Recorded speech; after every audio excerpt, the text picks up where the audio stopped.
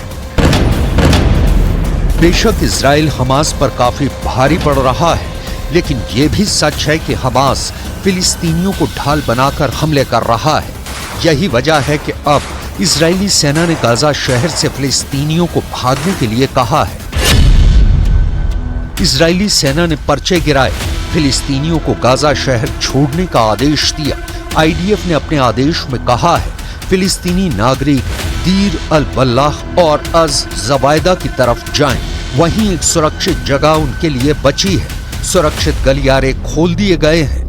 IDF ने अपने आदेश वाले पर्चे में लिखा है, हम आपको सूचित करना चाहेंगे कि तारिक बिन जियाद और उमर अल मुख्तार की सड़कें भागने के लिए सुरक्षित हैं। आप सभी पश्चिम से अल रशीद स्ट्रीट और वहां से दक्षिण की ओर सुरक्षित गलियारे से जाएं। अल वहदा और खलील अल वजीर सड़कें पूर्व में अल जायतौन पड़ोस और शहर के चौराहे तक जाने के लिए सुरक्षित गलियारे और मार्ग हैं, उन्हीं का इस्तेमाल करें। वहां से सलाह अल दीन सड़क के माध्यम से दक्षिण तक जाएं। नोटिस में लिखा है गाजा सिटी एक खतरनाक युद्ध क्षेत्र बना रहेगा, इसलिए गाजा सिटी खाली करें। गाजा युद्ध बेहद विनाशक हो चुका है। हमास हर